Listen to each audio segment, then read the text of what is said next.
Di Nurdiansyah, silakan. Kadang tiap malam sakit di bagian dalam rusuk dan napasnya juga jadi lebih pendek. Ada sakitnya juga ke bagian pundak. Saya tuh dulu ada alergi. Nah, kayak kaligata gitu. Nah, setelah saya makan ikan sama itu keluar lagi si kaligatanya. Juga ada sesak dari batuk. Itu kenapa?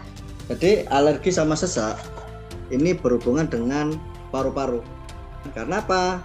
Sesek itu penyebabnya dari PPL, penyebab penyakit luar. Bisa karena cuaca, bisa karena angin, bisa karena dingin, seperti itu ya.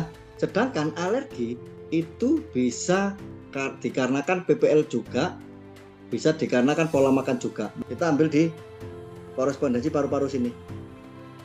Jadi kita tekan-tekan gini, dua-duanya kanan kiri, diutamakan kalau mau tidur, ya kan. Kedua, kita ambil di titik lokalnya, daerah sini, di skapulanya ini ya, terutama di daerah sini. Nah, daerah sini, ini titiknya paru-paru. Di dekat tulang ya? Iya, ini pas ini.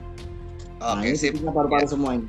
Makanya kalau orang-orang batuk, gini aja udah sembuh nanti. Korespondensi cucoknya diambil sini. Makanya kalau orang-orang batuk zaman dulu itu sini diurut-urut gini, itu masih sembuh. Yang ketiga, gatal-gatal ini salah satunya penyebabnya dari bakteri, berarti jaga kebersihan, terutama tempat tidur. Kedua, baju. Tadi alerginya kayaknya karena faktor makanan, Mas Radi.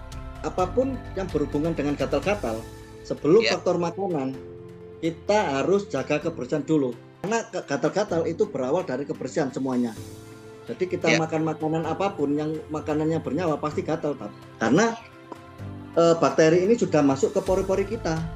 Oke. Misalkan kita berobat ke dokter kulit, spesialis kulit, kasih obat apapun, tapi kalau kita ini di luarnya PPL-nya ini tidak kita jaga, nggak bakalan bisa sembuh. Karena penyebabnya dari PPL ini, yang seperti saya katakan tadi, itu penyebab penyakit luar.